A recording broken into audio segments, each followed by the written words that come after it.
कल मैंने पंचायती राज का टॉपिक समझाया था। हरियाणा में, बस आप बातचीत बंद कर दो।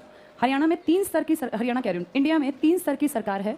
एक को आप कहते हैं केंद्र सरकार, एक को आप कहते हैं राज्य सरकार, और एक को आप कह देते हैं ये हमारी लोकल सेल्फ गवर्नमेंट है, यानी हमारी खुद की सरकार। ना ये केंद्र की है और ना ये राज्य की है। ये बहुत बड़े लेवल पे काम करती है। इसका मुखिया प्रधानमंत्री और प्रेसिडेंट ऑफ इंडिया यानी भारत का राष्ट्रपति है। स्टेट में सबसे बड़ी जो काम करता है वो सीएम, और फिर इसके बाद इसके पैरेलल में गवर्नर, या जिसमें हिंदी में जिसको आप राज्यपाल कहते हैं। लोकल सेल्फ गवर्नमेंट आपके जानकारों के बीच में बनती है। ये बहुत दूर नहीं है, आप अपनी बात इनके सामने रोज कह सकते हैं। यहाँ तक पहुँचना आपके मेरे लिए, नॉर्मल आदमी के लिए पॉसिबल नहीं है। अब पीएम को अपने गाँव की समस्या को कैसे बताए, या अपने इलाके की समस्या, ये क्योंकि आपके ही बीच में से हैं, इसलिए इन तक अपनी बात पहुँचाना बेहद आसान है। इनके पास पावर भी है, कॉन्स्टिट्यूशन ने इनको पावर दी कि तुम अपने एरिया में आने वाले 29 सब्जेक्ट्स पे काम भी कर सकते हो। तो इसमें लगभग सारे सब्जेक्ट्स जितने वो आपकी परेशानियों को निपटा देंगे। इसलिए आपको सबसे क्लोज जो फील होती है वो लोकल सेल्फ गवर्नमेंट है। ये देश और राज्य को चलाने का काम करती हैं, ये आपके आसपास के एरिया को संभालती हैं। हम सब जानते हैं ये बहुत अच्छा थॉट था, और ये किसका विचार था? गांधी का। लेकिन गांधी तो बहुत जल्दी एक्सपायर हो गए 48 में, तब तक आपका कॉन्स्टिट्यूशन लिखा भी नहीं गया। गांधी ने राम राज्य की कल्पना की, जिसके ऊपर आपके संविधान में भाग 4 4th पार्ट का नीति निर्देशक तत्व, directive principles of state policy, ये लिखे गए थे। और इनमें बहुत सारी बातों में से एक बात थी आर्टिकल 40 में, जिसमें कहा गया था क्या करना चाहिए? पंचायत का गठन। इस बात को सिर्फ लिख के और हम भूल गए। थोड़ा काम किया सरकारों ने, फॉर्मेलिटी का एक टाइम पीरियड था, जिसमें 1957 में एक आदमी जिसका नाम था बलवंत राय मेहता, जिसको आप कहते हैं लोकल सेल्फ गवर्नमेंट के पिता हैं, ये father of Indian local self government, paper में आ जाएगा तो इनका नाम टिक कर देना, BR मतलब बलवंत राय मेहता। इन्होंने बहुत अच्छी रिकमेंडेशन दी, और इनकी रिकमेंडेशन को मानते हुए हमने इंडिया में 3 स्तरों पर लोकल गवर्नमेंट का गठन किया। इनकी बात को ही फॉलो करते हुए 1959 में गांधी जी का बर्थडे 2 अक्टूबर, खुद पंडित मोतीलाल नेहरू राजस्थान के नागौर जिले के बगदरी या बागदरी कुछ भी कह लो, इस गांव में पहुंचे। और यहाँ जाके जब लोगों ने वहाँ वोट डाले, भाई हम इस आदमी को सरपंच पंचायत बनाना चाहते हैं हिस्सा, तो यहाँ प्रेजेंट थे पंडित मोतीलाल नेहरू, और यहाँ पे पूरे देश ने कवरेज दिया, टीवी में आए, अखबार में आए। और इनकी देखा देखी कुछ ही दिन बाद 11 अक्टूबर 1959 को किसने सेम काम किया? आंध्र प्रदेश ने। और फिर 1-2 स्टेट्स ने इनकी देखा देखी, अपने यहाँ महाराष्ट्र ने, कर्नाटक ने, कईयों ने काम किया। तब तक 1960 आ गया। लेकिन 60 के बाद देखने में आया 1960 से 80 लोग सुस्त पड़े रहे, और किसी ने सोचा ही नहीं कि इसको हम बड़े लेवल पे सच में कैरी ऑन करें, ताकि सेल्फ गवर्नमेंट में हमारी हिस्सेदारी हो। इसको कहते हैं ये सुषुप्त अवस्था थी। इसको आप कह लीजिए एक ऐसा काल जिसमें किसी का ध्यान नहीं गया लोकल सेल्फ गवर्नमेंट के इंप्रूवमेंट पर। और ये बात जो BR मेहता ने कही थी, ये रखी रह गई, बस कुछ ने फॉलो की, बाकी ने छोड़ दी। उसके बाद आपके देश में एक यंगेस्ट पीएम आए। कौन थे वो? राजीव गांधी। राजीव के दिमाग में आया कि क्यों ना सबको इन्वॉल्व किया जाए, और राजीव एक प्रोग्रेसिव अप्रोच का यंग आदमी था। यंग आदमी की सोच थोड़ी अलग होती है ना बुढ़ों से। इन्होंने कहा 2 चीज़ों पे काम करना चाहिए, एक एजुकेशन पे और एक सेल्फ गवर्नेंस पे, क्योंकि तभी देश का विकास हो सकता है। पढ़े लिखे थे ही, दिमाग इनके अंदर था ही। एजुकेशन पे काम करने के लिए इन्होंने खुलेआम सबको कहा, जिसको एजुकेशन में जो चेंज चाहिए लेटर लिखो, मुझ तक पहुंचाओ, और मुझे जिसकी बातें काम की लगेंगी ना, उन सबको नई शिक्षा नीति में ऐड करेंगे। यानी ये खुला प्रपोजल था पूरे देश के पढ़े लिखे लोगों के लिए। आप जैसी शिक्षा को चाहते हैं, अगर आप चाहते हैं मैथ साइंस कंपलसरी हो तो बताइए, आपको लगता है इसमें हम लोग बच्चों को कोई को करिकुलर एक्टिविटीज को बढ़ाएं तो बताइए, अपने हिसाब से विचार रखो। ऐसा ना बहुत बार होता है कि जो सबको खुलेआम कहा जाता है, आपके मन में जो है आप लिख के भेज दीजिए जैसा आप चेंज चाहते हैं। अब तुम्हें पता नहीं याद होगा कि नहीं होगा, ये जो रुपए का सिंबल है ये वाला, इसके लिए भी खुले आवेदन मांगे गए थे पूरे देश से कि जो रुपीस हम लिखते थे, अब जैसे अमेरिका ने अपने डॉलर का सिंबल बना रखा है, इनका भी सिंबल है, यूरो का, लीरा का भी, सबके सिंबल है ना। हमारा कोई सिंबल नहीं था, हम बस RS तो रुपीस का शॉर्ट फॉर्म था, तो हमारा कोई सिंबल ना होना, जो स्ट्रॉन्ग देश थे ना, इन सबके करेंसी का सिंबल था, तो हमें लगा हमारा भी सिंबल बनना चाहिए। तो उस टाइम पर, जब आज से 12-15 साल पुरानी बात है, खुले आवेदन मांगे गए। सबसे कहा गया जिसका मन करता हो, जैसा आपको लगता हो रुपए का सिंबल अच्छा लगेगा, बना के भेज दो। दुनिया ने अलग अलग सिंबल बनाए। तब जाके D उदय कुमार, एक असिस्टेंट प्रोफेसर थे, D उदय कुमार, इन्होंने भेजा था अपना ये सिंबल बना के। इसको एक टीम ने सेलेक्ट किया और कहा ये भारत की करेंसी को रिप्रेजेंट करेगा। तो जैसे खुलेआम सबको, इनको कई लाख का इनाम मिला था, कुछ नहीं करना था, इसमें एक सिंबल बना के भेजना था, जिसका जो मन करे, बस उसमें रुपीस की छलक होनी चाहिए, दिखता हो। तो ये D Uday Kumar assistant professor थे, ये इन्होंने ऐसा बना दिया। र मतलब रुपए की शुरुआत, और ये रोमन नंबर, ऐसे नहीं हम यूज करते हैं, तो 2 लिपि का यूज करके रुपीस का एक बहुत अच्छा सिंबल बना दिया assistant professor D Uday Kumar ने। ऐसे ही कभी उससे बहुत पहले राजीव ने कहा था, शिक्षा पे जो तुम्हें जरूरत दिखती हो ना, वो तुम लिख के भेजो, हम काम करेंगे। सेल्फ गवर्नमेंट में क्या कुछ अच्छा कर सकते हैं, इसके लिए भी सुझाव मांगे, मेन शिक्षा के थे। और इसीलिए नई शिक्षा नीति आई थी 1986 में, न्यू एजुकेशन पॉलिसी, जब दोबारा से रिवाइज की गई है, 2021 में लागू होनी थी। इस पेंडेमिक के चक्कर में लागू नहीं हो पा रही, अदरवाइज लागू हो गई होती, पिछले साल आ गई थी। नई शिक्षा नीति आपको पता है ना, 5 + 3 + 3 + 4, ये PP 1, 2, 3, ये प्रिपरेटरी वाले हैं, फर्स्ट और सेकेंड ये क्लास, यहाँ 3rd, 4th, 5th, 6th, 7th, 8th, 9th, 10th, 11th, 12th, ये नई शिक्षा नीति है। कब लागू करने की बात की थी इसको? लेकिन हुई नहीं है। अभी इसमें कुछ गड़बड़, क्योंकि जाते ही नहीं बच्चे स्कूल लागू तब होगी। तो हम वापस आते हैं सेल्फ गवर्नमेंट पे। कौन सी सरकार काम करना चाहती थी? राजीव। इन्होंने अमेंडमेंट भी कहा, लोकसभा से एक बिल पेश हुआ, पास हो गया, पारित हो गया, राज्यसभा में जाके अटक गया। राजीव गांधी की सरकार जो चाहती थी वो राज्यसभा में जाके अटक गया। इसके बाद राजीव का मर्डर हो गया 1991 में, और वो कभी भी बन ही नहीं पाया। लेकिन उसके बाद फिर दोबारा काम किया। 1991 में जो कांग्रेस की सरकार आई, पीवी नरसिम्हा राव, इनकी सरकार के टाइम, कल मैंने आपको बताया था, 73rd अमेंडमेंट हुआ, और जिससे क्या किया गया, 243 ए से लेके ओ तक, कहां से पैसा आएगा, क्या खर्च करेंगे, कैसे इलेक्शन होगा, कौन इलेक्शन में कंडक्ट कराएगा, सारी बातें लिख दी। और ये कौन सी शेड्यूल थी, कौन सी अनुसूची? 11वीं अनुसूची ऐड की गई, जिसमें कितने सब्जेक्ट दिए गए इनको? 29 विषय। और ये सारी चीजें फिर लीगली इनके ऊपर काम किया गया, और ये सब आदेश बन गया, हर एक को फॉलो करना ही करना था। पहले ये क्या था? निर्देश, कोई माने ना माने। अब कोई तुमसे पूछे कि बताओ क्या संविधान में इसके बारे में पहले से लिखा था? कहाँ लिखा था? 40 में भी, और एक अनुसूची 9 में भी। फिर अनुसूची नहीं, वो भाग था, भाग 9। एक भाग 4 में लिखा था आर्टिकल 40, एक भाग 9 में लिखा था। ये आर्टिकल जो था ये 243 बस एक था, एक्सप्लेन नहीं था ए से ओ तक। और अनुसूची बाद में जाके बनी, कौन से नंबर पर बनी? ये 11वें नंबर पर। ये पहले से हैं। इस 11वीं ने यहाँ ए से लेके कौन लिख दिए, कहाँ तक के? ओ तक के। ये क्लियर हो गया सबको? 3 स्तर कौन कौन से बने, कल समझा दिए थे। ग्राम पंचायत, जिसका चुनाव कौन करती है? ग्राम सभा। सभा का मेंबर कौन बन सकता है? जिसकी उम्र 18 साल। ये ऑटोमेटिक है, आप जैसे 18 के हुए अपनी ग्राम सभा के मेंबर बन गए। इसका मेंबर बनने के लिए एज चाहिए 21 साल। हर गांव में एक ग्राम पंचायत बन सकती है, आबादी कम हो तो कई गांव में भी एक बन सकती है। ये सारी इकट्ठी होकर क्या बनाती हैं? पंचायत समिति या ब्लॉक समिति। ब्लॉक अलग अलग होते हैं, एक ब्लॉक में 20-20, 30-30 गाँव, 10 गाँव, कितने भी हो सकते हैं। और ये सब मिलकर क्या बनाते हैं? जिला परिषद, जिसमें पार्षद बैठते हैं। ये सब गाँव के लिए काम करते हैं। इसमें सारे इस इलाके के MP, मान लो 1 है या 2 है, और MLA आते हैं। इसकी बैठक में सिर्फ MLA आते हैं। गांव में ना MLA आता और ना ही MP आता। इसका खर्चा ये खुद भी निकाल सकती है, गांव की चीजों को किराए पे पट्टे पे देखे, या इसको केंद्र सरकार भी पैसा पहुंचाती है और राज्य सरकार भी। इसको पैसा मिलता है राज्य सरकार से, और इसको पैसा मिलता है केंद्र और राज्य, डिपेंड करता है, कोई प्लान आया तो उसको दे देगा केंद्र भी। ये सब हमने कल पढ़ लिया था। एक न्याय पंचायत भी होती है, सुना है इसके बारे में? न्याय पंचायत, पंचायत का ही पार्ट है ये, जैसे ग्राम पंचायत है ना, उसी में से कुछ लोग ग्राम पंचायत के न्याय पंचायत का गठन कर लेते हैं, और ये लिखित में नहीं है कि बनानी है, अपने आप बना लेते हैं। गांव के जो छुटपुट से मामले हैं, भाई किसी की भैंस किसी के खेत में जाके और नुकसान कराई, तो हाई कोर्ट तो कोई नहीं जाएगा ना इस मामले, लेकिन लड़ेंगे झगड़ेंगे, ऐसे मामले कौन देख लेगी? न्याय पंचायत। भाई किसी ने किसी का नुकसान कर दिया, मारपीट हो गई, कहा सुनी हो गई, कोई नाली बन रही थी किसी के घर में, बीच में उसका बाहर का वो तोड़ दिया, अब वो लड़ रहे हैं आपस में, तो न्याय पंचायत आएगी। ये 500 रुपए तक का जुर्माना भी कर सकती है गड़बड़ होने पर। ये कोई सजा नहीं दे सकती, इसमें कोई वकील नहीं चाहिए कि जी मैं वकील करूंगा। अपनी बात खुद रखो, गांव के 4 लोग बैठेंगे और वो डिसीजन ले लेंगे, तेरी गलती है या तेरी गलती नहीं है, इसको भुगतान कर दे। कितने तक का जुर्माना?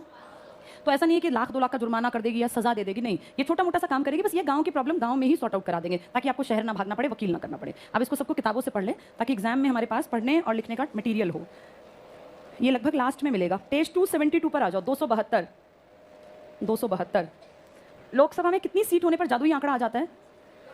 कितनी सीटों पर जादुई आंकड़ा आ जाता है? 272 प्लस पर, चाहे वो एक ही हो, ये जादुई आंकड़े का डिजिट है। स्थानीय स्वशासन, local self government, page number 272 पर है। ध्यान से मैं जो बोलती जाऊं उसको कहूं तो अंडरलाइन कर लेना, वरना रीड कर लेना। पहले पॉइंट पर आओ। स्थानीय लोगों द्वारा स्वशासन की व्यवस्था को स्थानीय स्वशासन कहते हैं। यह शासन कोई बाहर से आके करता है या जनता करती है? जनता। गांव और जिला स्तर के शासन को स्थानीय शासन कहते हैं। आगे पढ़ लो। स्थानीय शासन का विषय है आम नागरिक की समस्याएं, इसको अंडरलाइन कर लो। इसका सबसे बड़ा मुद्दा है कॉमन मैन की प्रॉब्लम और उसकी रोजमर्रा की जिंदगी। एक बार बाहर कोई है उसको बोले एक बार राउंड लेगा, जिनके पास किताबें नहीं उनको बाहर करेंगे। बाहर कोई है? यहाँ खड़ा है कोई? हाँ, उनको बुलाओ जरा एक बार। जिनके पास किताबें नहीं है ना, उनको क्लास में रहने का हक भी नहीं मिलना चाहिए, क्योंकि वो बात करते हैं, बात किए बिना उनका काम नहीं चलता। बुक होगी तो टिक मार्क करेंगे, लिखेंगे, कुछ दिमाग उनका एक्टिव रहेगा। चलो हम पढ़ेंगे आगे। स्थानीय संस्थाएं प्रजातंत्र में रीढ़ की हड्डी के रूप में जानी जाती हैं। तो पूछेंगे डेमोक्रेसी की रीढ़ की हड्डी क्या है? क्या कहोगे? प्रजातंत्र की रीढ़ की हड्डी स्थानीय स्वशासन।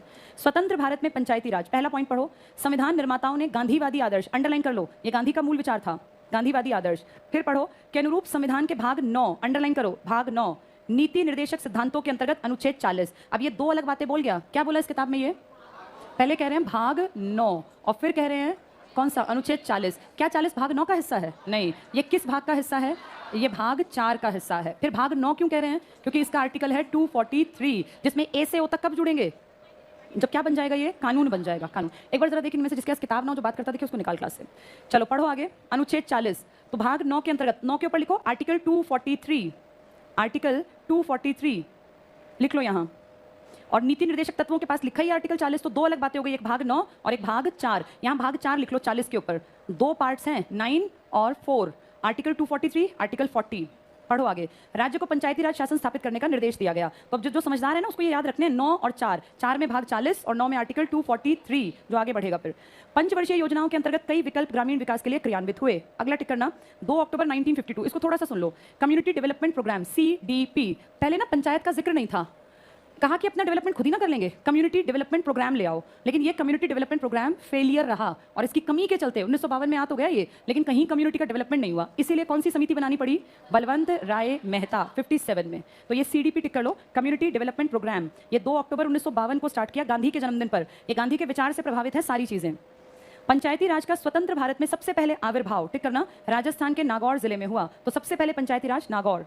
नेक्स्ट सिर्फ पढ़ने का पॉइंट है, तीसरी लाइन टिक करना 2 अक्टूबर 1959 भारत के पहले प्रधानमंत्री पंडित जवाहरलाल नेहरू राजस्थान के नागौर जिले के बगदरी गांव में प्रारंभ किया। तो 2 अक्टूबर को 52 को क्या चलाया था? CDP मतलब कम्युनिटी डेवलपमेंट प्रोग्राम, फेलियर था। फिर 2 अक्टूबर 1959 को क्या किया? राजस्थान के बगदरी में पंचायत का गठन, ये पहला गठन था। नेक्स्ट टिक करना 11 अक्टूबर 1959 पंडित नेहरू आंध्र प्रदेश में त्रिस्तरीय स्वरूप का उद्घाटन। हर जगह पंडित नेहरू ही जा रहे हैं। 2 अक्टूबर को राजस्थान में, 11 अक्टूबर को आंध्र प्रदेश में। 1960 से 80 तक का काल पंचायती राज का संकट काल, टिक कर लो 1960 to 80 संकट काल। क्योंकि राज्य सरकारों की शक्ति लोलुपता की वजह से राज्य सरकार अपनी उसमें लग गई, मैं ताकतवर, तो पंचायत को छोड़ दो। पंचायती राज संस्थाएं शक्तिहीन हो गई, बेकार बिल्कुल। पंचायती राज की समीक्षा के लिए 1977 अंडरलाइन करो अशोक मेहता समिति का गठन। ये किसने करवाया? अशोक मेहता, मोरारजी देसाई। मोरारजी कांग्रेस के ही आदमी थे, लेकिन जब सरकार बनाई तो क्या कांग्रेस में थे क्या? तब किस में चले गए थे?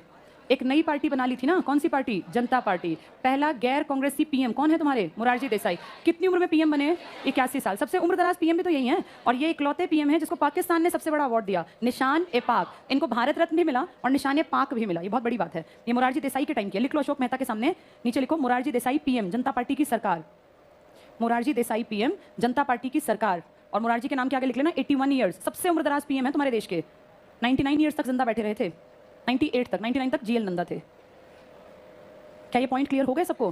किताब हेल्प करती है, एग्जाम में चीज याद तब रहेगी जब बार बार पढ़ोगे, और घर जाके पढ़नी पड़ती है ये। इसके बाद टेबल पे आ जाओ, छोटे से देखो पॉइंट्स लिखे हैं। पंचायती राज व्यवस्था में सुधार के लिए क्या कदम उठाए? पहला टिक करो BR मेहता, बलवंत राय मेहता 1957। इसके कहने पे कहां बनी पहली पंचायत? राजस्थान। क्या डेट थी? 2 अक्टूबर। और फिर उसके कुछ दिन बाद आंध्र प्रदेश। दोनों जगह कौन गया था? देश का PM कौन था? पंडित जवाहरलाल नेहरू। क्या PM के टाइम में पहले भी कोई CDP प्रोग्राम आया था? क्या नाम था उसका? कम्युनिटी डेवलपमेंट प्रोग्राम, लेकिन कामयाब नहीं हो पाया था। नेक्स्ट टिक करना अशोक मेहता समिति 1977। ये किस PM के काल की है? मोरारजी देसाई। मोरारजी को कौन से 2 बड़े अवार्ड मिले? निशान-ए-पाक और भारत रत्न। लिख लो यहाँ दोबारा, मोरारजी देसाई, निशान-ए-पाक प्लस भारत रत्न। इकलौता PM है जिसको 2 बड़े अवार्ड पड़ोसी देश ने और हमने दोनों ने दिए। तुम्हारे आज तक कितने PMs को भारत रत्न मिला है? 6 तो राष्ट्रपति थे। PM कितनों को मिला? राष्ट्रपति याद है बेसिक बैच में कराए थे? बताना कितने राष्ट्रपतियों को भारत रत्न मिला है? भारत रत्न। अगर पूछे प्रेसिडेंट ऑफ इंडिया तो कितनों को? 6। कौन 6 थे ये? 4 सीधे, डॉक्टर VV गिरी। कौन डॉक्टर? राजेंद्र प्रसाद, राधाकृष्णन, जाकिर हुसैन, VV गिरी। फिर इस लाइन में से 2 थे, APJ और प्रणब मुखर्जी। ऐसे ही वो पूछे बताओ कितने PMs को मिला? PM पता है किसी को कौन कौन थे? अब ध्यान से सुनना जो नाम लिखे जा रहे हैं। पहला पंडित नेहरू तुम्हारे PM हैं, इनको मिला। GL नंदा 13 दिन के बने थे ना, इनको भी मिला। इसके बाद बने थे शास्त्री जी, मरणोपरांत पहला भारत रत्न इन्हीं को मिला था। फिर वापस GL नंदा तो एक ही बार मिल गया। इसके बाद इंदिरा गांधी आई थी, इनको भी मिला। इंदिरा के बाद कौन आए थे? मोरारजी देसाई, इनको भी मिला। चौधरी चरण सिंह जी को नहीं मिला, इंदिरा को पहले ही मिल गया। फिर आए थे राजीव गांधी, इनको भी मिला। कितने हो गए ये? और अब तुम्हारी सरकार ने अटल बिहारी वाजपेयी जी को भी दिया था। यानी आज तक कुल कितने PMs को मिला? 7। राष्ट्रपतियों को कितनों को मिला था? 6 को। पेपर में ऐसे ही पूछते हैं और वहां जाके जब अगर याद नहीं करके गए तो वहां गिनने का टाइम तो किसी के पास होता नहीं, इसलिए नंबर चला जाता है। ये सारे सीरीज में याद करना, क्योंकि ऐसे ही PM की लिस्ट हमने याद की हुई है। यहीं पर लिख लो, कहीं भी लिखो भारत रत्न प्राप्त करता PM, नेहरू से इसको जोड़ के ऊपर लिख लो और यहीं से पढ़ लेना। भारत रत्न प्राप्त करता प्रधानमंत्री, टोटल 7 हैं। सीधी लाइन हमें पता ही है, नेहरू, GL नंदा, शास्त्री, इंदिरा, मोरारजी देसाई। उसके बाद कौन थे? राजीव। और अभी किसको मिला था? अटल बिहारी वाजपेयी जी को। तो 7 PM हो गई है। और राष्ट्रपति कितने हैं? 6। राष्ट्रपतियों के नाम भी तुम्हारा जिसको अच्छी तरह याद है वो भी लिख लेना, जितना पढ़ोगे ना उतने लंबे टाइम तक याद रहेंगे। 3 तो डॉक्टर हैं, कौन से डॉक्टर हैं? यहाँ अटल बिहारी वाजपेयी जी लिख देती हूँ। कितने प्रेसिडेंट्स को मिला है? ये 7 PM की लिस्ट है। ये 6 प्रेसिडेंट ऑफ इंडिया। पहला कौन था? डॉक्टर राजेंद्र प्रसाद। दूसरा कौन था? डॉक्टर सर्वपल्ली राधाकृष्णन। और तीसरा डॉक्टर जाकिर हुसैन। चौथे को भी मिला था VV गिरी। और फिर मिला था APJ को। और फिर मिला अभी हाल पीछे किसको मिला था? प्रणब मुखर्जी को। ये 6 और ये 7 पेपर में पूछेंगे। PM राष्ट्रपति बहुत कॉमन क्वेश्चन है आने वाला, तो ये सारे पता हूं। चलो अब इसके आगे बढ़ेंगे, फटाफट से लिख लो ये।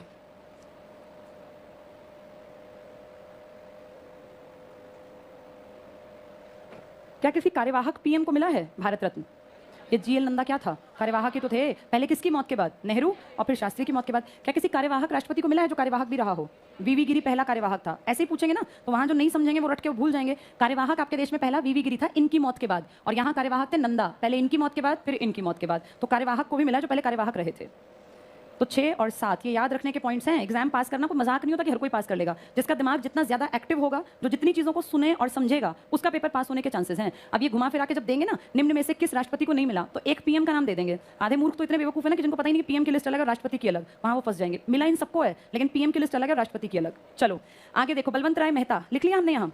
क्या लिखा बलवंत? इसमें अशोक मेहता में किसका टाइम था ये? मोरारजी देसाई। मोरारजी को क्या दोनों बड़े प्राइज मिले हैं? निशाने पाक और भारत रत्न। कितने पीएम्स को भारत रत्न मिला? 7। कितने राष्ट्रपतियों को? 6। बहुत बढ़िया। अब इसमें आ जाओ, LM सिंघवी, लक्ष्मी मित्तल सिंघवी, ये आई थी 1986 में। ये राजीव गांधी का टाइम था। लिखो यहाँ, राजीव गांधी जो यंगेस्ट पीएम थे तुम्हारे 40 साल के। क्या भारत रत्न मिला है राजीव को? मरणोपरांत मिला था, 91 वाला। इसके बाद 73वां संविधान संशोधन करना 1993, इसके बेसिस पे चल रहा है आज सारा सिस्टम। कौन से अमेंडमेंट के बेसिस पर? 73वां। कब हुआ था ये? 1993। हुआ तो 1992 के दिसंबर में था। एग्जीक्यूशन में 3-4 महीने लगे। 24 अप्रैल को आप इसी के कारण क्या मनाते हो? पंचायती राज दिवस। लिख लो यहाँ, हुआ था दिसंबर 1992 में। अमेंडमेंट को होने और लागू होने में समय लगता है।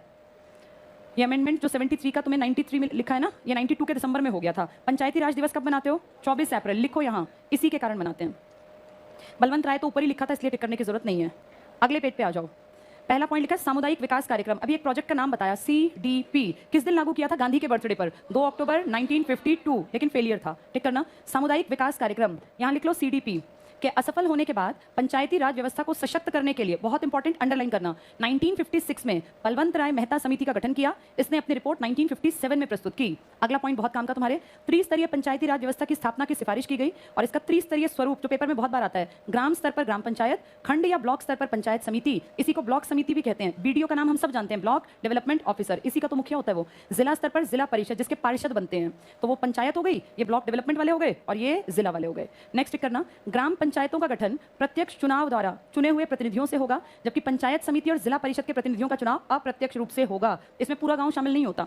नेक्स्ट करना, सरकार का काम सिर्फ गाइडेंस का है, इंस्पेक्शन का है, उच्च स्तर की योजना बनाने तक सीमित रखना। योजनाओं के संचालन का काम स्थानीय स्वशासन की संस्थाओं को सौंपने की बात कही गई। बड़े स्तर पर प्लानिंग हो सकती है, लेकिन एग्जीक्यूशन करने के लिए गांव का आदमी चाहिए, इसके लिए पंचायत बनाई गई। अब जैसे चला दिया बेटी बचाओ बेटी पढ़ाओ, तो क्या पीएम जाके चेक करेंगे गांव गांव घर घर में? ये किसकी जिम्मेदारी है? राज्य की। राज्य सरकार किसको सौंप देगी? गांव में। तभी देखो हर गांव में टीकाकरण अभियान चलता है, हर एक घर में आती है वो आशा वर्कर्स होती है ना, आशा वर्कर्स जो मेडिकल फील्ड से जुड़ी हैं, हर गांव में, ये गांव-गांव में हर घर में जाती हैं। जहां बच्चे का जन्म हुआ देखो उनको पोलियो ड्रॉप्स पिलाने आ जाती हैं। अगर गांव के लोग अपने बच्चों को पोलियो बूथ पे ना भी लेके जाएं तो अगले दिन पूरे गांव में विजिट होती है और इनको पता होता है कहां किस घर में 5 साल से छोटा बच्चा है। वो निशान नहीं लगाते बच्चों की उंगलियों पे, जिसके पे नहीं है देखो उसको दवाई पिलाती है। ये कारण ये लोकल स्तर पे काम पॉसिबल है। अब वहां मोदी जी कह रहे हैं हर गांव में बच्चे को पोलियो ड्रॉप्स पिलवा दो, ना पिलवाएं, क्या करें? तो लोकल सेल्फ गवर्नमेंट इस तरह के प्रोजेक्ट में हेल्प करती है, तभी आपके देश में बेटी बचाओ बेटी पढ़ाओ या पोलियो और इस तरह की चीजें पॉसिबल हैं। इनके बिना ये पॉसिबल नहीं होगा। चलो आगे देखते हैं। अगला पॉइंट छोड़ दो, उससे अगला पॉइंट टिक करना। ये अगले पॉइंट में ना तीसरी लाइन तुम्हारे काम की है, शक्तियों का विकेंद्रीकरण लिखा है देखो, डिस्ट्रीब्यूशन ऑफ पावर या डिसेंट्रलाइजेशन ऑफ पावर। स्वशासन संस्थाओं से अगले पॉइंट में शक्तियों का विकेंद्रीकरण, ये मूल मुद्दा है, इस कारण से बटी हैं पावर्स। पहला पॉइंट टिक करो। इसके बाद बलवंत राय मेहता समिति बार बार आ रही है, बहुत इंपॉर्टेंट है। सिफारिश की कि सरकार को स्थानीय विकास कामों में संपूर्ण भारत के लिए, लड़के तुम्हें समझ में नहीं आ रहा कि बात नहीं करनी है इससे, हाँ साइड वाला तो तुमसे बात कर रहा है, उसको क्यों देख रहे हो? वो तो बेचारा बैठा हुआ है, पढ़ तो वो भी नहीं रहा, पर ये जो बातें कर रहा है, बात नहीं करनी है क्लास में। तुम्हारी एक की डिस्टर्बेंस के कारण सबका टाइम ना खराब हो। तुम्हें नहीं पढ़ना मत पढ़ो, दूसरों तक नहीं पहुंचनी चाहिए आवाज, और मुझ तक आ रही है तो आसपास वालों को दुखी कर रही होगी। चलो ये टिक करना पॉइंट। बलवंत राय मेहता समिति संपूर्ण भारत के लिए सत्ता का लोकतांत्रिक विकेंद्रीकरण, democratic decentralisation of power, very very very important, सत्ता का विकेंद्रीकरण। अगला पॉइंट भी टिक करो। 1957 में गठित बलवंत राय मेहता समिति के सुझाव के अनुसार भारत में त्रिस्तरीय पंचायती राज व्यवस्था को 1 जनवरी 1958 को स्वीकृति दी गई। ढांचा त्रिस्तरीय होना चाहिए, ग्राम स्तर पर ग्राम पंचायत, ब्लॉक स्तर पर पंचायत समिति और जिला परिषद। BR Mehta, very very very important, पंचायती व्यवस्था का वास्तुकार या शिल्पी, architect of Panchayati Raj system in India. तो इंडिया में पंचायती राज का जनक या पंचायती राज का पिता किसको कहते हैं? बलवंत राय मेहता को। इससे पहले कौन सा प्रोजेक्ट चला लेकिन फ्लॉप रहा? CDP। किस सन में चला? 2 अक्टूबर 1952, लेकिन वो चल नहीं पाया, इसलिए गांधी जी के विचार को लेकर आए। नेक्स्ट करना, अशोक मेहता समिति 77, किसकी सरकार थी इस टाइम? मोरारजी देसाई, जिनको कौन से 2 बड़े अवार्ड मिले? निशाने पाक और भारत रत्न। टोटल कितने पीएम्स को भारत रत्न और कितने राष्ट्रपतियों को? ठीक है, इसमें टिक कर लो। अशोक मेहता की अध्यक्षता में 1977, तीसरी लाइन। नीचे आओ, इसमें पहला पॉइंट देखो क्या कहा इसने, पंचायती राज का ढांचा त्रिस्तरीय न होकर द्विस्तरीय होना चाहिए। क्या इसकी बात मानी गई? इनकी सरकार ही नहीं टिकी, इनकी सरकार 1.5 साल चली, तो कैसे चलती है बात। इसके बाद एक पॉइंट छोड़ के अगला टिक कर लो, पंचायती राज संस्थाओं को संवैधानिक दर्जा दिया जाना चाहिए। क्या मिल गया संवैधानिक दर्जा? जब अमेंडमेंट होता है तो संवैधानिक दर्जा मिलता है, मिला संवैधानिक दर्जा? 73वां संविधान संशोधन हुआ तो नहीं मिला होगा, मिल गया। यहाँ लिख लो 73वां संविधान संशोधन के बाद मिला। ये कह रहे थे 77 में जाके दर्जा मिला 1992 के दिसंबर में। 73rd अमेंडमेंट से कॉन्स्टिट्यूशनल स्टेटस मिल गया। 73rd अमेंडमेंट ये कही कब थी इन्होंने बात? 77 में, और जाके मिली कब है? 1992 के दिसंबर में। इसके बाद अगले पॉइंट पर आ जाओ, ये छोड़ दो 2 पॉइंट। ग्रामीण विकास मंत्रालय ने एम.एल. सिंघवी, लक्ष्मी मित्तल सिंघवी, क्योंकि लक्ष्मी मल लिखा है वो यही आदमी है, की अध्यक्षता में 86 में कौन प्रोग्रेसिव अप्रोच का पीएम था इस टाइम तुम्हारे देश में? राजीव गांधी। टिक कर लो, एल.एम. सिंघवी 1986। पंचायतों को संवैधानिक दर्जा दिया गया। संवैधानिक दर्जा मिला कब है, किस सन में जाके? 1992 के दिसंबर में। और एग्जीक्यूशन में कब आया? 1993। कब पंचायती राज दिवस है? 24 अप्रैल को। अगले पेज पर आ जाओ, इसमें ऊपर की 4 समिति छोड़ दो, तुम्हारे लेवल पे नहीं आएंगी वो। डॉक्टर लक्ष्मी सिंघवी समिति पे पहुंचो, ऊपर से 5वां पॉइंट, वो 86 वाली जिसकी बार बार बात कर रहे हैं। 5वां पॉइंट, डॉक्टर लक्ष्मी मित्तल सिंघवी समिति, सिफारिशें 86 में राजीव गांधी सरकार ने, तो राजीव के टाइम में आई थी। इसने क्या कहा था कि कैसा दर्जा दिलवा दो? संवैधानिक। 2 लोगों ने पहले कह दी ये बात, किस किसने? अशोक मेहता ने और सिंघवी ने। लेकिन जाके इस बात पे काम कब हुआ? 1992 में, जब किसकी सरकार थी? पी.वी. नरसिम्हा राव। राजीव तो मर गए ना 91 में। इसके बाद सेकंड लास्ट पॉइंट पर आओ, इसी में बाकी समितियां तुम्हारे काम की नहीं है। सरकारिया आयोग पे आ जाओ। सरकारिया, इसको थोड़ा सा सुन लो, ये बहुत बार एग्जाम में आता है। एक आदमी है, जज रहा है, वो रिटायर्ड है, नाम है रणजीत सिंह, और इसका पीछे नाम में ही लगता है सरकारिया, पढ़ के लगता है सरकार से जुड़ा नहीं, ये इसके नाम से जुड़ा है। ये एक रिटायर्ड जस्टिस हैं, रणजीत सिंह सरकारिया। इनको उस टाइम पे भारत सरकार बुलाती है 1983 में, यानी इंदिरा गांधी की सरकार, और कहती है सर आप बहुत पढ़े लिखे हैं, समझदार हैं, आप एक काम कीजिए, आप जरा देश और केंद्र के संबंध कैसे रहें राज्य के साथ, केंद्र सरकार के राज्य के साथ कैसे संबंध रहें, इसके ऊपर एक फाइल तैयार कर दीजिए। भाई क्या कुछ करना चाहिए, कुछ रोल मॉडल हो ना, भाई ऐसा हमें करना है। तो इन्होंने केंद्र राज्य संबंधों के आधार पर बहुत सारी बातें बताई। तो ये बहुत बार पूछते हैं सरकारिया आयोग किस पर बेस्ड है? केंद्र राज्य के संबंधों पर आधारित आयोग का नाम क्या था? सरकारिया आयोग। इसका संबंध सरकार से है, इस आदमी के नाम में सरकारिया था, इसलिए पढ़ के लगता है कि इसका नाम नहीं है, सरकार है, एक्चुअल में इसका नाम था ये टिक कर लो। सरकारिया आयोग केंद्र राज्य संबंध हेतु 1983 में गठित। यहां लिख लो, देखो रणजीत सिंह सरकारिया रिटायर्ड जस्टिस थे, रणजीत सिंह सरकारिया रिटायर्ड जस्टिस थे। इंदिरा गांधी पीएम, इंदिरा गांधी पीएम, उनके टाइम में बना था सरकारी आयोग। क्यों बनाया था? किसके संबंधों पे रिपोर्ट बना दो? केंद्र और राज्य, ये कैसे बेहतर काम कर पाएंगे, तो इनके संबंधों पर आधारित। ये बहुत ज्यादा बार आता है, कौन सा आयोग है? सरकारी आयोग।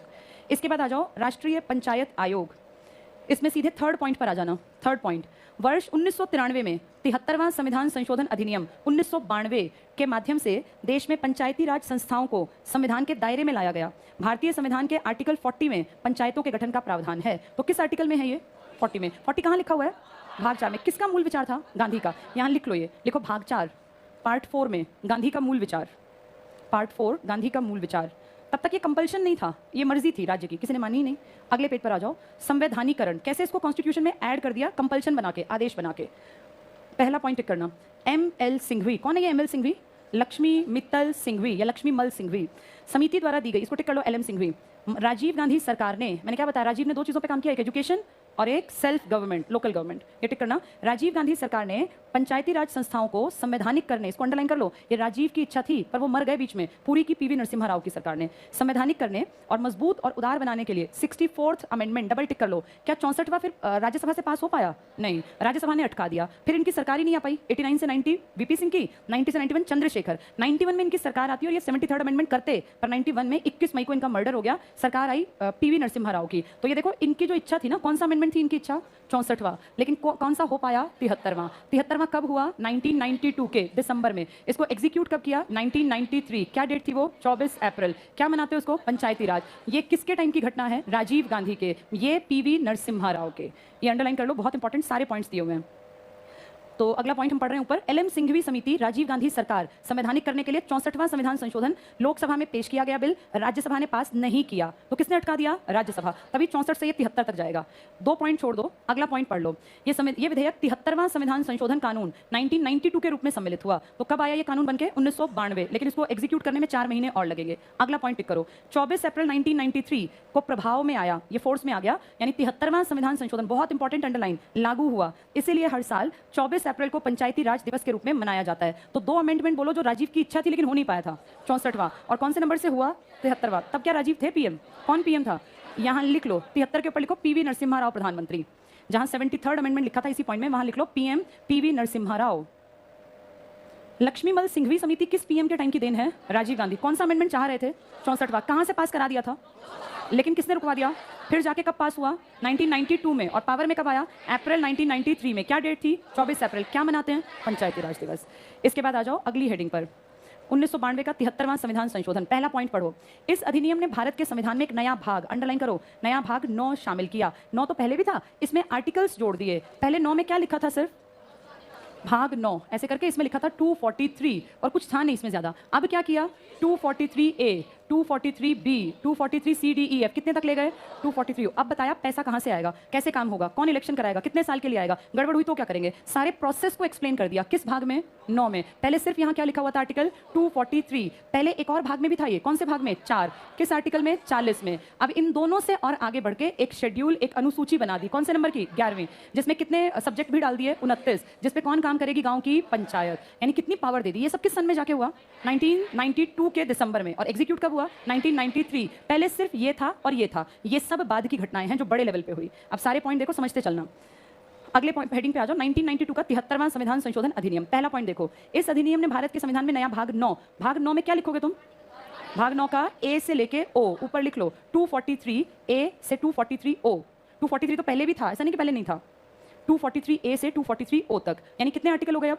16। 15 तो ए से ओ तक के, और एक पहले वाला भी तो है, तो 16 आर्टिकल्स। आगे पढ़ना। इस अधिनियम के द्वारा, अंडरलाइन करो, पंचायती राज व्यवस्था को संवैधानिक मान्यता मिल गई, कॉन्स्टिट्यूशनल रिकॉग्निशन की। भाई इस तरह से करेगा हर राज्य। नेक्स्ट पॉइंट, इस कानून ने संविधान के, अंडरलाइन करना, 40वें अनुच्छेद का एक प्रयोगात्मक आकार दिया। पहले 40 आर्टिकल मानना मर्जी थी या जबरदस्ती था? पहले मर्जी थी। अब क्या कह दिया कि तुम्हें ये अप्लाई करना पड़ेगा। 40 कहाँ लिखा हुआ है? भाग 4 में। लिख लो इसके ऊपर, भाग 4। उसे कहते हैं DPSP, directive principles of state policy, राज्य के नीति निर्देशक तत्व। गांधी का विचार था वहां वो, पंचायती राज का गठन। आर्टिकल 40 भाग 4। आगे पढ़ो, 73वां संविधान संशोधन, अंडरलाइन करो इसको, 73वां भाग 9 जोड़ा गया। 9 तो पहले भी था, क्या जोड़ दिया गया? 243A से 243O, वो बताना चाहते हैं। इसके अंतर्गत अंडरलाइन करो, अनुच्छेद 243 से लेकर 243 अणा को इंग्लिश में देखें तो क्या आएगा? O, लिख लो यहाँ O तक कुल 16 नए अनुच्छेद। एग्जैक्टली तो 15 है नए, 16वां पहले भी था। और 11वीं नई अनुसूची संविधान का अंग बन गई। पंचायती राज में 29 विषय शामिल हैं जिन पर पंचायती राज संस्थाओं को कानून बनाने का अधिकार है। ये पॉइंट उनकी समझ में नहीं आएगा जिन्होंने कुछ सुना ही नहीं होगा। ये पॉइंट सबको क्लियर हो गया? क्या क्या नया है इसमें? 243A से लेके O तक। कौन सी अनुसूची नहीं है? 11वीं। कितने विषय दे दिए? 29। पहले कौन सा आर्टिकल था? 40 भी था। किस भाग में? 4 में, डीपीएसपी। और क्या था? 243। लेकिन उसके ऊपर काम नहीं हुआ था, अब काम करेंगे। कितने आर्टिकल नए आ गए? A से लेके O तक। 15 ये, एक पुराना, और उससे पहले डीपीएसपी का एक था। ये बहुत इंपॉर्टेंट पॉइंट था और बहुत टफ भी था। जो नहीं समझ पाए उनका कुछ नहीं हो सकता आगे। अगला पॉइंट पढ़ो। गांधी के प्रति सम आदर दिखाते हुए संविधान सभा ने राज्य के नीति निर्देशक तत्वों के अंतर्गत, अंडरलाइन करना, अनुच्छेद 40 में पंचायतों का उल्लेख कर दिया। तो ये किसके प्रति रिस्पेक्ट थी? गांधी, क्योंकि मूल विचार किसका था? गांधी का। कौन सा राज्य? राम राज्य। लिख लो यहाँ, जहाँ लिखा है ना गांधी के प्रति, यहाँ लिख लो राम राज्य की कल्पना। शक्ति का बंटवारा चाहते थे गांधी, शक्ति का, सत्ता का बंटवारा आम जनता के बीच में। तो इसे बोलते हैं डिसेंट्रलाइजेशन ऑफ पावर, यानी शक्ति का विकेंद्रीकरण। ये सब गांधी के विचार हैं। आगे पढ़ो, 73वां संविधान संशोधन उपबंध करता है राज्यों के विधानमंडल, अंडरलाइन कर लो, राज्यों के विधानमंडल पंचायतों के लिए अपने अपने कानून बनाएंगे। क्या सारी पंचायतों का पूरे देश में एक कानून बनेगा, सबके अपने? अब जैसे हरियाणा पुलिस है, हरियाणा पुलिस के लिए रेस जितनी रखी है, क्या राजस्थान जरूरी उतनी रखेगा? उसकी मर्जी। क्या यूपी उतनी रखे या अलग बना ले? अलग। कोई कहते हैं हम फिजिकल पहले कराएंगे, कोई कहते हैं हम पेपर पहले कराएंगे। पेपर फिजिकल मर्जी से होंगे क्योंकि ये किसका विषय है? राज्य सूची का। तो जो ये पंचायत है ना, ये भी किसका विषय है? राज्य सूची का। कोई चाहे त्रिस्तरीय बनाए, पश्चिम बंगाल का एग्जाम्पल दिया था, 4 स्तरीय है। ठीक है, पढ़ो इसमें। तो 73वां संविधान संशोधन उपबंध करता है राज्यों के विधानमंडल पंचायतों के लिए अपने अपने कानून बनाएंगे। लिख लो, क्योंकि राज्य सूची का विषय है। ये कारण है, क्योंकि विषय राज्य सूची का है। अगला पॉइंट टिक करना, त्रिस्तरीय ढांचा किसकी देन है? त्रिस्तरीय, बलवंत राय मेहता। अगर कहें भारत में पंचायती राज का जनक कौन है? बलवंत राय मेहता। किसने कहा था 2 स्तर बना दो, 3 की जरूरत नहीं है? अशोक मेहता। त्रिस्तरीय में अंडरलाइन करो, 73वां संविधान संशोधन पंचायती राज के त्रिस्तरीय ढांचे का प्रावधान। वेरी इंपॉर्टेंट, अंडरलाइन करना। ग्राम स्तर पर एक या एक से ज्यादा गांव, अगर आबादी कम हो, ग्राम पंचायत। ब्लॉक या खंड स्तर पर पंचायत समिति या ब्लॉक समिति, और जिला स्तर पर जिला परिषद के गठन की व्यवस्था। मध्यवर्ती स्तर यानी बीच का पायदान ब्लॉक या तालुका कहलाता है। पंचायत सेक्रेटरी, क्या ये चुना जाता है या सरकारी पोस्ट है? पंचायत ऑफिसर, बीडीओ, ये चुने जाते हैं क्या? ये सब सरकारी नौकरी करते हैं सब। पंचायत सेक्रेटरी लोग सोचते हैं पंचायत बनाते नहीं, गांव के लोग पंचायत का इलेक्शन कर सकते हैं, लेकिन पंचायत सेक्रेटरी सरकारी नौकरी करने वाला पहुंचता है। इसके बाद सेकंड लास्ट पॉइंट पर आ जाओ। ग्राम सभा की बैठक की अध्यक्षता कौन करेगा? सरपंच। कौन होती है ग्राम सभा? सारे गांव के 18 प्लस के लोग किसके मेंबर बन गए? ग्राम सभा के। सब आ गए उसमें। क्या सारे पंचायत के मेंबर बन गए? पंचायत तो 21 प्लस के 5, 7, 9 लोग। प्रत्येक वर्ष ग्राम सभा की कम से कम 2 बैठकें आयोजित होना अनिवार्य है। तो गांव की कितनी बैठकें होनी चाहिए? 2। गांव के लिए प्लानिंग ग्राम सभा करती है, ग्राम पंचायत करती है? प्लानिंग ग्राम सभा मिलकर करती है। काम कौन करती है? ग्राम पंचायत। जिसको पैसा किसने दिया? केंद्र ने भी, राज्य ने भी, और वो खुद भी कमा सकती है गाँव से। इसके बाद नेक्स्ट पेज पर आ जाओ। पहला पॉइंट देखो, महिलाओं के लिए आरक्षण। क्या तुम्हारे देश में महिलाओं के लिए आरक्षण का प्रावधान है? कितना प्रावधान है? पहली चीज तो ये किसका विषय है? राज्य सूची का। तो ये प्रावधान राज्य सरकार की मर्जी है या जबरदस्ती है? हाँ, लेकिन कुछ हद तक ये भी देना प्रावधान जरूर है, आरक्षण देना जरूर है। अब आरक्षण कितने की बात करेंगे? 33%। इंडिया में कितने परसेंट औरतें हैं? तुम्हारे भारत में औरतें कितनी परसेंट हैं? 49%। और 51% क्या है? आदमी। औरतें थोड़ी सी कम है, लेकिन फिर भी बराबरी मान लें क्योंकि पॉइंट में है ये। तो मान लो आधी आधी जनसंख्या है, उनमें से जितनी सीट है उनकी आधी औरतों को नहीं दी। सीट कितनी पकड़ाई है? 33%। इक्का दुक्का राज्य है, बिहार का एग्जाम्पल देते हैं, जिसने कहा था कि हम 50% आरक्षण देंगे महिलाओं को। आप और मैं अच्छी तरह जानते हैं ये आरक्षण दिखावट है, और जिस सीट पर औरत जीत भी जाती है उनकी कभी मर्जी नहीं चलती, और वो सिर्फ एक चेहरा मात्र होती है। काम करने वाले उनके या तो हस्बैंड होते हैं या उनके ससुर, जो पहले से पंचायत का अपना प्रभुत्व रखते थे, बस चेहरा उठा दिया अपने घर से किसी महिला का। ऐसा ही है ना इंडिया में, ये दिखावट है। औरतें मीटिंग्स में भी नहीं जाती, उनको पता ही देश दुनिया में क्या हो रहा है। सारा काम संभालना आदमियों के, बस चेहरा दिखाते हैं कि आरक्षण के तहत, क्योंकि इन सीटों पर आदमी बैठ नहीं सकते, इसलिए महिलाओं को आरक्षण दिया गया। क्या आपके देश में पंचायत का SC ST का भी आरक्षण है? क्या लोकसभा में है आरक्षण या नहीं है? लोकसभा में आरक्षण है। तुम एक दिन बताया था 84 सीट, 47 सीट बताई थी। ये टोटल सीटें आरक्षित हैं। किसके लिए? SC और ST के लिए। महिलाओं को गांव में आरक्षण मिलता है, लेकिन ये आरक्षण कितने परसेंट का है? 33% का। इस 33% में अगर हम देखें तो मान लो गांव में 5 सीट हैं। अब इसमें से SC को भी आरक्षण देना है, महिलाओं को भी आरक्षण देना है। इस SC में क्या महिला को आरक्षण मिलेगा इस सीट पर या नहीं मिलेगा? क्या कोई महिला SC गांव की प्रधान बन सकती है? महिलाओं को वहां भी आरक्षण है, हमेशा हर जगह 33% इस पॉलिटिकल सिस्टम में। ये टिक करो, महिलाओं के लिए आरक्षण 243 घ में लिखा है। 243 कहां से कहां तक पंचायत थी? A से O तक। तो ये महिलाओं की बात वहीं लिखी हुई है, पढ़ के देखो। प्रत्येक पंचायती राज संस्था में 1/3 स्थानों पर महिलाओं के लिए आरक्षण। अंडरलाइन कर लो, 1/3 महिलाओं के लिए। फिर पढ़ो, इसके अतिरिक्त महिलाओं के आरक्षण के लिए अंडरलाइन अनुसूचित जाति SC और जनजाति की महिलाओं, अन्य पिछड़ा वर्ग की महिलाओं की भागीदारी यानी OBC SC ST, इनके लिए भी आरक्षण है। फिर पढ़ना, के लिए इन जातियों की संख्या के अनुपात में आरक्षण की व्यवस्था की गई। अनुसूचित जातियों, जनजातियों, अन्य पिछड़ा वर्ग के लिए अंडरलाइन कर लो, आरक्षित स्थानों में भी 1/3 स्थान उस वर्ग की महिलाओं के लिए। अगर 2 सीट आरक्षित हैं तो उन दोनों में से महिला को भी मिलेगी सीट। अगर 3 सीट हैं तो 1 महिला की 2 पुरुषों की, यानी महिलाओं को आरक्षित में भी आरक्षण है। अगर वो नहीं होगा तो SC महिला कभी आगे आ ही नहीं पाएंगी। टोटल कितनी सीटें महिलाओं की हैं? 1/3। फिर उनमें आरक्षित में भी महिलाओं का कोटा है। अगर किसी गांव में हम मान लें बड़ा गांव है, 11 पंचायत के मेंबर बनते हैं, तो इनमें से अगर हम 1/3 को देखें तो 1/3 कितनी हुई? इसकी 1/3 कितनी हुई भाई? 3 या 4, 3.5 मान लो एक बार 4 पे एक बार 3 पे इलेक्शन करते हैं। मान लेते हैं हम 3 पे कर दिया। ये 3 सीटों पे महिलाएं हैं। क्या इन 3 सीटों में महिलाओं में जो SC की महिलाएं हैं उनका भी आरक्षण है? अपनी सीट पर उनका आरक्षण है, मतलब महिलाओं का आरक्षण भी बटा हुआ है। उसमें SC भी आएंगी, जनरल भी आएंगी, OBC भी आएंगी। इसके बाद 2 पॉइंट छोड़ दो, अगले पॉइंट पर आ जाओ। कार्यकाल कितने साल के लिए पंचायत होती है? अगर पंचायत ने गड़बड़ कर दी, हटा दी, तो 6 महीने के लिए। टिक कर लेना। 243 ड में लिखा है ऐसा, अंग में, ड नहीं अंग में, मतलब 5वें, यानी 243 ABCDE में ये बात लिखी है। इस अधिनियम से पंचायती राज संस्थाओं को संवैधानिक संस्थाओं का दर्जा प्राप्त हो गया। इनका कार्यकाल 5 साल निश्चित। टिक कर लो, 5 साल। यदि किसी कारणवश इसको भंग कर दिया जाए तो 6 माह के अंदर नए चुनाव कराना है। टिक कर लेना। 1 साल में कितनी बैठकें? 2, यानी 5 साल में कितनी बैठकें? 10। जिसका हेड हमेशा सरपंच होगा। उसमें कितने लोग आएंगे? ग्राम सभा के सारे, जो प्लानिंग करेंगे। प्लानिंग पे काम कौन करेगी? ग्राम पंचायत। अगला पॉइंट करो, राज्य चुनाव आयोग का गठन। ये राज्य चुनाव आयोग क्या MP के इलेक्शन कराएगा? क्या किसके कराएगा? सिर्फ ग्राम सभा के और ब्लॉक के और जिला के, बाकी किसी के नहीं। 73वां संविधान संशोधन, ये 243 टर्म में लिखा है। एक राज्य चुनाव आयोग के गठन का प्रावधान। किस किस के इलेक्शन कराएगा? ये सिर्फ और सिर्फ पंचायत के। ये MP MLA के इलेक्शन नहीं कराएगा। अंडरलाइन करना, इस आयोग द्वारा ही पंचायती राज संस्थाओं के चुनाव संपन्न होंगे। नेक्स्ट भी टिक करो, भारत के चुनाव आयुक्त के समान राज्य का चुनाव आयोग भी स्वायत्त है, इंडिपेंडेंट है, अपने डिसीजंस लेता है। प्रदेश का चुनाव आयुक्त एक स्वतंत्र अधिकारी है। अगला पॉइंट भी टिक करना, पंचायती राज संस्थाओं के तीनों स्तर के चुनाव सीधे कौन करती है? जनता। इसमें कहीं कहीं डायरेक्ट चुनाव होते हैं, कहीं कहीं इनडायरेक्ट भी होते हैं, कहीं दोनों का मिक्सचर भी है। इसके बाद तुम आ जाओ, राज्य वित्त आयोग। राज्य वित्त आयोग क्या देश के लिए वित्त आयोग है? एक बार थोड़ा सा बोर्ड पे समझो, फिर आसान दिखेगा। आपके देश में कमीशन है जिसको बोलते हैं फाइनेंस कमीशन, हिंदी में बोल देते हैं ये हमारा वित्त आयोग है। समझ लेना, तब पॉइंट क्लियर होंगे। 5 सदस्य होते हैं इसमें।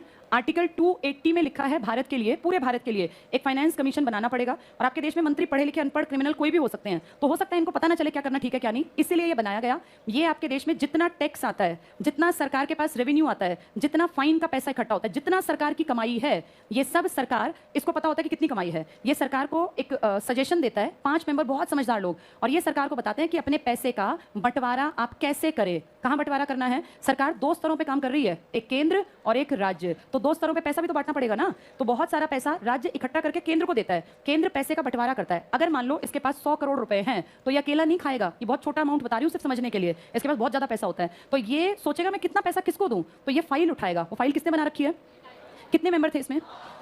ये 5 लोग ना हाईली क्वालिफाइड लोग हैं, बहुत ज्यादा पढ़े लिखे, जनरली आईएएस रैंक के, आरबीआई के गवर्नर, जो हाई कोर्ट के जजेस होते हैं, ये सारी बड़ी पोस्ट है ना। इतनी जिसको नॉलेज है ना वही फाइनेंस कमीशन का मेंबर बन सकता है। इसका अध्यक्ष होता है एक आदमी और 4 होते हैं सदस्य। जो इस फाइनेंस कमीशन का मुखिया होगा ना, उसके लिए जरूरी है कि उसको पूरी सोसाइटी का, सामाजिक काम का अनुभव हो, यानी वो सोशल लेवल की हर चीज को समझता हो। ये कोई अनपढ़ नहीं हो सकता, ये हाईली क्वालिफाइड, जनरली आरबीआई से जुड़ा, जिसको पैसों की, पॉलिसी की, पैसे के आने जाने की सारी खबर होती है वो, या फिर कोई बहुत बड़े, मान लीजिए आईएएस रैंक का अधिकारी था, उसको बना देंगे। कोई आरबीआई से जुड़ा था, जिसने कोई नाम खड़ा कर रखा है, पढ़ाई लिखाई इतनी कर रखी है कि उसकी समझ बहुत ऊंचे दर्जे की है, उसको फाइनेंस कमीशन अपना हेड बनाता है। उसको सोसाइटी की भी समझ होती है। इसके बाद ये मेंबर्स बनाता है, 4 मेंबर्स, इनमें से एक की क्वालिफिकेशन हाई कोर्ट के जज जितनी होनी चाहिए, यानी इतना पढ़ा लिखा हो कि हाई कोर्ट में जज लग सकता हो, तो इसका बहुत हाईली क्वालिफाइड। एक ऐसा आदमी पकड़ते हैं जिसको फाइनेंस की, इकोनॉमिक्स की बहुत ज्यादा समझ हो। ऐसे ही इसी तरह के लेवल के आदमी जिसको एडमिनिस्ट्रेशन की समझ हो, पैसों की अकल हो, इकोनॉमिक्स में काम किया हो, इनको बनाया जाता है मेंबर्स। तो जो ये रिपोर्ट सरकार को देंगे वो समझदारी से भरी हुई होगी, वो कोई ऐसे तो होंगे नहीं मुंह उठा के भैया 5% 10%। ये बहुत समझदार लोग हैं, और इनकी रिपोर्ट जब दी जाती है फाइनेंस कमीशन की सरकार को, तो सरकार फील करती है कि यार इतने पढ़े लिखे लोगों ने अगर कुछ लिखा है तो हमारे काम का ही लिखा होगा। वैसे कह दिया, फाइनेंस कमीशन की बातें सलाहकारी हैं, अगर आपका मन करे मान लेना, ना मन करे मत मानना, पर 99.9% आपकी सरकार फाइनेंस कमीशन की बात को फॉलो करती है। और जनरली ये क्या करता है फाइनेंस कमीशन, मान लो 100 करोड़ है, 70% रुपए जो है वो केंद्र को दे देता है और 30% राज्य को, या 65% केंद्र को, 35% राज्य को। राज्य को पैसा कम इसलिए देता है क्योंकि राज्य को सिर्फ अपने आप को संभालना है, केंद्र को पूरे देश को संभालना है। आजकल आप देख रहे हो कैसे लैंडस्लाइड्स और क्या क्या हो रहा है, देखते होगे ना आजकल ये हिली एरियाज में। अब पता है क्या करेंगे सारे राज्य जहां जहां लैंडस्लाइड हो रहा है ना, पहाड़ के पहाड़ गिर रहे हैं, उनमें कितनी सड़कें टूट गई, कितने लोग दब के मर रहे हैं, कितना बुरा हाल है, कितनों के खेत खराब, घर खाली, कितना नुकसान। तो इनकी सरकारें पता है क्या करेंगी, अब केंद्र सरकार के सामने हाथ जोड़ेंगी और कहेंगे कि देखो हमारा हो गया नुकसान, अब हम कहां से पूरा इसका करें, ना तो खेती होनी इस मौसम की कोई भी, सब फसलें बर्बाद, गांव के गांव बर्बाद हो गए, बादल फट गए, तो वो सब किसके सामने हाथ फैला देंगी, केंद्र। तो केंद्र तो फंस गया ना, किस किस को पैसे देगा, इसीलिए केंद्र पैसे ज्यादा रखता है। और ये सिर्फ अभी नहीं हो रहा, अब जब ये मानसून लौटेगा ना तब तुम देखना कितना भयानक हाल होगा तमिलनाडु के एरिया में, आंध्र प्रदेश में लोग मरेंगे, इतने भयानक चक्रवात आएंगे कि गांव के गांव उजड़ जाएंगे। उस टाइम पे फिर उनकी सरकारें हाथ जोड़ देंगी, हमें पैसा दे दो, हमारे यहाँ कामकाज करवाना है। यानी सबकी साझी जिम्मेदारी किसके कंधों पर है, तो केंद्र को तो पैसे रखने ही पड़ेंगे। राज्य तो अपना काम निपटा के फ्री बैठ जाता है, केंद्र को तो पूरे साल कभी कहीं चक्रवात, कभी उड़ीसा मांग रहा है, कभी केरल मांग रहा है, कभी तमिलनाडु, कभी बिहार, कभी नॉर्थ ईस्ट, कभी कुछ, हमेशा पूरे साल कुछ ना कुछ गड़बड़ पूरे देश में रहती है और वो सब इसकी तरफ देखते हैं, तो इसको पैसा हमेशा ज्यादा दिया जाता है। ये डिसीजन कौन लेता है, कौन लेगा डिसीजन, ये वित्त आयोग। एक वित्त आयोग राज्य का बना दिया, जिसको कहा आप राज्य के खर्चे देखो, तो राज्य का वित्त आयोग राज्य का पैसा कहां से आएगा और कहां जाएगा ये सब डिसाइड करके बता देगा। ये भी हाईली क्वालिफाइड है। उसी के बारे में है अगला पॉइंट, देखो राज्य वित्त आयोग। पंचायती राज अधिनियम में यह प्रावधान किया गया कि प्रत्येक 5 वर्ष के पश्चात पंचायतों की वित्तीय स्थिति का पुनर्विलोकन करने के लिए वित्त आयोग का गठन होगा। इसके बाद नीचे आ जाओ, सेकंड लास्ट पॉइंट पर टिक करना। पंचायत सदस्यों की योग्यता 21 वर्ष का नागरिक पंचायत का सदस्य चुने जाने की योग्यता रखता है। ये मिनिमम एज है, कहीं भी जो आप पढ़ेंगे, इससे कम का कोई नहीं पढ़ेंगे। विषयों का स्थानांतरण कर लो, ऐसे 29 विषय, कितने सब्जेक्ट्स हैं इनके पास, 29, अंडरलाइन करना 29 विषय। अगली लाइन में 11वीं अनुसूची, और लास्ट में पहुंच जाओ अगले पेज पर। इसमें थर्ड पॉइंट टिक करना, पहला पॉइंट टिक करना, ये तीसरे पॉइंट में, इन कार्यों का वास्तविक हस्तांतरण प्रदेश के कानून पर निर्भर है। हर प्रदेश ये फैसला करेगी, टिक कर लो, मर्जी नहीं है 29, राज्य बताएगा कि इन 29 विषयों में से कितनों को स्थानीय निकायों के हवाले करना है। तो क्या हर गांव को 29 विषय मिले हुए हैं, नहीं, ये किसकी मर्जी है, राज्य की। कोई राज्य कहता है 15 मिलेंगे, कोई 17, कोई 20, मैक्सिमम कितने हैं, 29 विषय। शक्तियों और कार्य में टिक मार्क कर लो, ब पॉइंट, ब आर्थिक विकास और सामाजिक न्याय के सौंपे गए कार्यक्रम को कार्यान्वित करना, 11वीं अनुसूची टिक करना, 29 मामले। इसके बाद इनके वित्त पे आ जाओ, पैसे कहां से आते हैं, अ पॉइंट टिक करो। पंचायत को उपयुक्त कर, चुंगी शुल्क लगाने और उनको इकट्ठा करने के लिए प्राधिकृत कर सकता है, ठीक है। इसके बाद 11वीं सूची के विषय में 1-2 कर लो, कृषि कर लो, चौथा कर लो पशुपालन, डेयरी, कुक्कुट पालन, 5वां मत्स्य उद्योग। इसके बाद 11वां टिक कर लो पेयजल, ये सब गांव के लोग देखेंगे, और 10वां कर लो ग्रामीण विकास, आवास। 12वां 13वां पढ़ लो ईंधन, चारा, सड़क, पुलिया, ये सब इनकी जिम्मेदारी है देखना। अगले पेज पर आ जाओ, 16 पॉइंट टिक कर लो, गरीबी उन्मूलन के कार्यक्रम गाँव में क्या चलाने हैं। इसके बाद 22वां टिक कर लो, बाजार और मेले गाँव में जो लगेंगे। 23वां टिक कर लो, स्वास्थ्य, साफ सफाई, अस्पताल, प्राथमिक स्वास्थ्य केंद्र, डिस्पेंसरी, ये सब गांव देखेगा। और इसके बाद 29 कर लो, सामुदायिक आस्तियों का, ये छोड़ दो 29, ये 28 कर लो, सार्वजनिक वितरण, लिखो राशनिंग, गांव में राशन बढ़ता है ना, तो ये पंचायत की जिम्मेदारी है, राशन के डिपो प्रॉपर सबको सामान मिले। बस यही आपके काम का था इसमें, ठीक है। बाकी तो फिर शहरी स्टार्ट हो जाएगा, वो फिर कभी पढ़ाऊंगी।